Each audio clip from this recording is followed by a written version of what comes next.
ভোগের মাংস। পেঁয়াজ রসুন ছাড়া হয় বলে আবার অনেকে এটাকে নিরামিষ মাংসও বলে থাকে। পেঁয়াজ রসুন ছাড়া হয় বলে কি মাংসও নিরামিষ হয়ে যায়? যাই হোক, আমি আর বিতর্কে গেলাম না। আমি যেটা বুঝি সোজা কথায় কালীবাড়ির ভোগের মাংস, সেটাই বানাচ্ছি আজ। তো welcome back to cook with a Bong, আর আমি সৌরভ। এই মাংসের রেসিপি বিভিন্ন মন্দিরে পদ্ধতি এবং উপকরণে টুকটাক কিছু না কিছু পার্থক্য দেখাই যায়।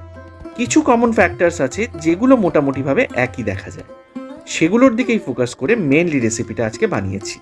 চলুন তাহলে দেখে নিন রেসিপিটা। দেখুন, আমি এখানে মাটন নিয়ে নিয়েছি 1 কেজি উইথ বোন। রেওয়াজি মাংস কিন্তু এটা নয়, এখানে কচি পাঁঠার মাংসই কিন্তু ইউজ হয়। দেখতেই পাচ্ছেন, খুব বড় বড় পিসে কিন্তু মাংসটা কাটানো যাবে না। মিডিয়াম সাইজের পিস, একটু বরঞ্চ ছোটোর দিকেই এটা কাটিয়ে নিতে হবে। প্রথমেই মাংসটা ম্যারিনেট করে নেব। দিয়ে দেবো 1/2 কাপ ফ্যাটানো টক দই, আর দিয়ে দিচ্ছি 1/2 টিস্পুন শুকনো লঙ্কার গুঁড়ো, 1/2 টিস্পুন কাশ্মীরি লঙ্কার গুঁড়ো, ধনে গুঁড়ো দিয়ে দিচ্ছি 1/2 টিস্পুন, জিরে গুঁড়ো 1/2 টিস্পুন, হলুদ আর গোলমরিচের গুঁড়ো দিয়ে দিচ্ছি 1/4 টিস্পুন করে, স্বাদ মতো নুন দিয়ে দিচ্ছি, আর দিয়ে দিচ্ছি 3 টেবিল স্পুন সর্ষের তেল। এবার ভালো করে মাংসটা আমাদের মাখিয়ে অন্তত 1 ঘন্টা ম্যারিনেশনের জন্য ছেড়ে দিতে হবে। পেঁয়াজ রসুন ছাড়া বলে 2-3টে জিনিস একটু মাথায় রাখতেই হবে। প্রথমত, এটা একটু মশলা প্রধান হয়, আদার পরিমাণ একটু বেশিই থাকে, আর হিঙের ব্যবহার থাকবেই। এবার আলাদা করে একটা মশলার মিশ্রণ আমি বানিয়ে নেব।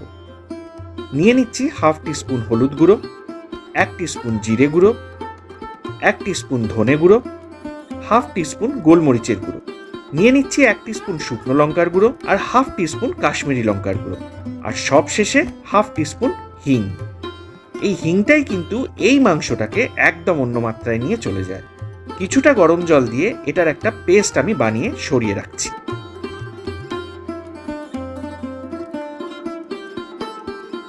এবার ফোড়নের জন্য গোটা গরম মশলাগুলো আমাদের একটু আধ ভাঙা মতো করে নিতে হবে হামানদিস্তায়। নিয়ে নিচ্ছি 2 থেকে 2.5 ইঞ্চির মতো দারচিনির টুকরো, 5টা ছোট এলাচ, একটা বড় এলাচ, লবঙ্গ নিয়ে নিচ্ছি 5 থেকে 6টা। হালকা ভাবে আধ ভাঙা মতো করে নিচ্ছি। এবার রান্নাটা শুরু করা। কড়াইতে গরম করে নিচ্ছি 5 থেকে 6 টেবিল স্পুন মতো সর্ষের তেল, আর নিয়ে নিচ্ছি 1 টেবিল স্পুন ঘি। ভালো মতো গরম হলে প্রথমেই ফোড়নে দিয়ে দেবো 4 তেজপাতা, হাফ করে কেটে নিচ্ছি নাড়ার সুবিধের জন্য। আধ ভাঙা গরম মশলাগুলো দিয়ে দিচ্ছি।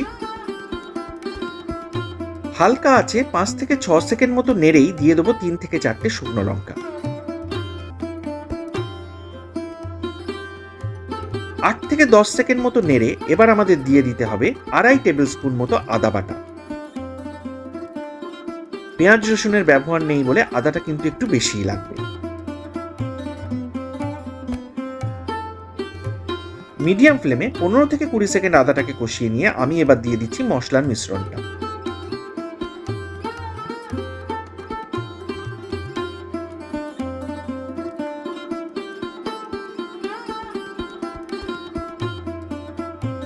এটাও কিন্তু খুব ভালোভাবে লো ফ্লেমে আমাদের কষিয়ে নিতে হবে।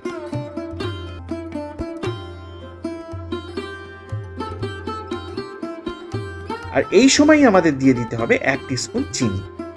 চিনিটা এখানে স্বাদটাকে অনেকটা ব্যালেন্স করবে, আর ক্যারামেলাইজড হয়ে রংটা আর একটু বেটার করবে। মশলার কাঁচা গন্ধটা চলে গিয়ে তেলটাও যখন ছেড়ে আসবে, ঠিক তখনই আমাদের ম্যারিনেটেড মাংসটা দিয়ে দিতে হবে।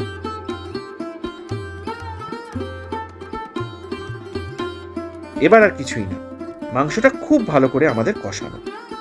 এই কষানোটাই কতটা ধৈর্য ধরে ভালোভাবে কষানো হচ্ছে তারই ওপর নির্ভর করবে এর স্বাদ।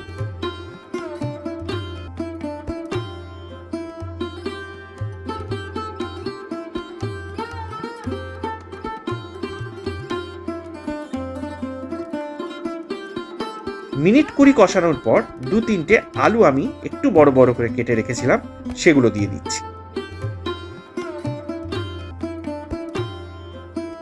এই আলুর ব্যাপারে বলি, অনেক মন্দিরে আলু দেওয়ার প্রচলন আছে, আবার অনেক মন্দিরেই আলু ছাড়াই এই মাংসটা রান্না হয়। নর্মালি আমরা মাটনে আলু ভেজে দিই, তবে এক্ষেত্রে কোথাও কোথাও কাঁচা আলুও এইভাবে দেওয়া হয়ে থাকে। আলুগুলো খুব ভালোভাবে মাংসের সাথে আমাদের কষাতে হবে। কষতে কষতে রংটা ডার্ক হতে শুরু করবে, আর তেলটাও যখন ছেড়ে আসবে তখনই আমাদের অল্প অল্প করে গরম জল মিশিয়ে কষাতে থাকতে হবে। আচ্ছা, গরম জলই কিন্তু দিতে হবে, এটা মাথায় রাখবেন। আর এইভাবেই বারবার এই গরম জল দিয়ে কষানোটা আমাদের অন্তত 4 থেকে 5 বার রিপিট করতে হবে।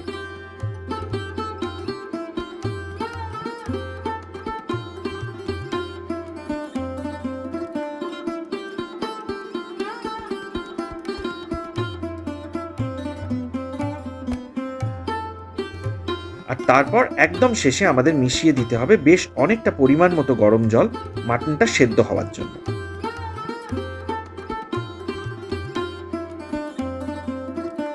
এবার চাপা দিয়ে একদম লো ফ্লেমে আমাদের এটাকে ততক্ষণ রান্না করে নিতে হবে যতক্ষণ না মাংসটা সুসিদ্ধ হচ্ছে।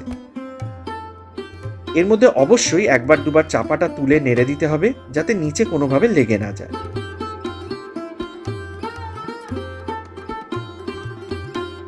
এই সময় অবশ্যই আপনারা প্রেসার কুকার ইউজ করতে পারেন মাংসটা সেদ্ধ করে নেওয়ার জন্য। ঝোল বা গ্রেভির কনসিস্টেন্সিটা আপনারা নিজেদের মতো পছন্দ মতো একটু বুঝে নেবেন।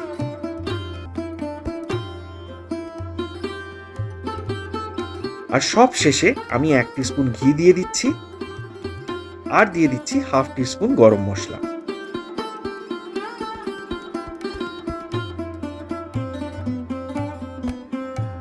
এবার ভালো করে মিশিয়ে আমি এটাকে চাপা দিয়ে দেবো এই মিনিট 10 জন্য।